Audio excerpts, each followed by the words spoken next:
दोस्तों, मैं सतविंदर सुनेत। आज का ये वीडियो हम शिक्षा ही जीवन किताब के 5वें अध्याय के ऊपर बनाने जा रहे हैं और इस अध्याय का नाम है लोगों की जिम्मेवारी।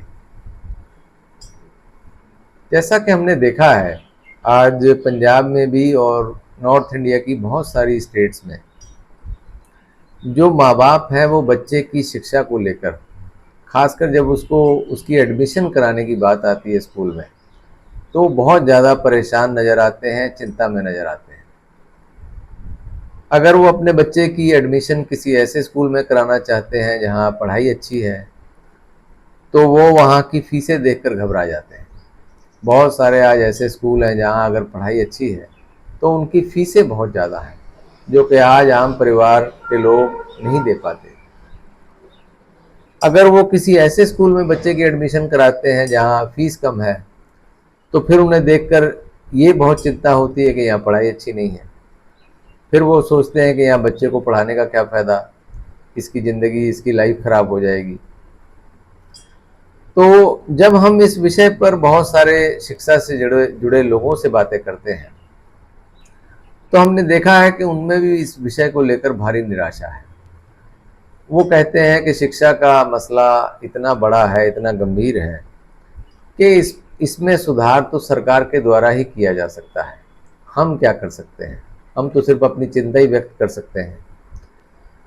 लेकिन शिक्षा के इस अहम मसले पर, जिस पर हर बच्चे का, हर परिवार का जो भविष्य है वो टिका हुआ है, क्या हम इतने बड़े मसले को सिर्फ सरकार के ऊपर ही छोड़ सकते हैं, या फिर लोगों को भी अपनी जिम्मेवारी समझकर इस पर काम करना चाहिए?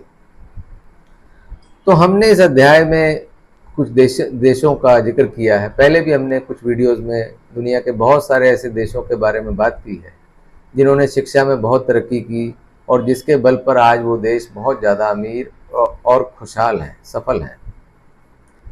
जैसे कि फिनलैंड है, जापान है, सिंगापुर है, या अमेरिका, कनाडा, इंग्लैंड है, जहाँ पंजाब से और इंडिया से बहुत सारे लोग काम के लिए जाते भी हैं। तो क्या इन देशों में जो शिक्षा में तरक्की हुई है, क्या ये सिर्फ सरकारों के बल पर हुई है, या लोगों ने भी इसमें कोई भूमिका निभाई है? तो जब हम इनके इतिहास को, इन देशों के इतिहास को पढ़ते हैं, तो हमें ये पता चलता है कि इन देशों में जो शिक्षा में तरक्की हुई है, उसके पीछे वहाँ के विद्वानों की, वहाँ की बहुत सारी संस्थाओं की, और वहाँ के बहुत सारे जो अमीर घराने थे, जो उद्योगपति थे, बिजनेसमैन थे, उन्होंने भी वहाँ की शिक्षा में सुधार लाने के लिए तन मन धन से सहयोग किया, अपना पूरा पूरा उन्होंने साथ दिया। तब कहीं जाकर वहाँ की शिक्षा में सुधार हुआ और आज हम देख सकते हैं कि वो देश कितनी ज़्यादा तरक्की कर चुके हैं। जब मैं मार्च 2021 में कनाडा से वापस पंजाब आया, इंडिया आया, तो उसके बाद जो लोग मुझे तब मिले वो जानते हैं कि मैंने पहले पूरे पंजाब का दौरा किया और उसके बाद मैं देश के भ्रमण पर भी निकला, और इस दौरान मैं कई बार महाराष्ट्र भी जाके आया। और महाराष्ट्र में मुझे ये देखकर बहुत हैरानी भी हुई और बहुत खुशी भी हुई कि वहाँ के लोग शिक्षा को लेकर बहुत जागरूक हैं। वहाँ आप चाहे जिलों में जाएं या उससे भी नीचे तहसीलों में, गांव तक भी जाएं, तो आपको ऐसी बहुत सारी संस्थाएं देखने को मिलेंगी जो सिर्फ और सिर्फ शिक्षा पर, एजुकेशन पर ही काम करती हैं। वहाँ आपको गांव-गांव में ट्यूशन सेंटर, लाइब्रेरीज मोहल्लों में और स्कूल, कॉलेजेस में मिलेंगे जो संस्थाओं द्वारा लोगों के लिए चलाए जा रहे हैं।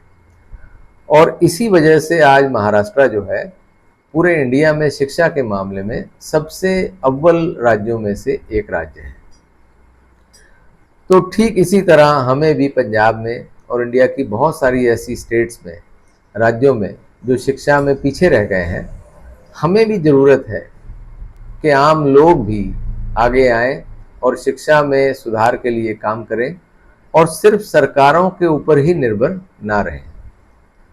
तो आप सभी से निवेदन है कि आप इन वीडियोस को ज़्यादा से ज़्यादा शेयर करें ताकि शिक्षा से जुड़ी ये अहम जानकारियाँ हर परिवार, हर घर तक पहुंच सके। आइए मिलजुल कर अपने पंजाब को, अपने देश को ज़्यादा से ज़्यादा एजुकेट करें, शिक्षित करें, क्योंकि शिक्षा ही जीवन है। धन्यवाद। Thank you.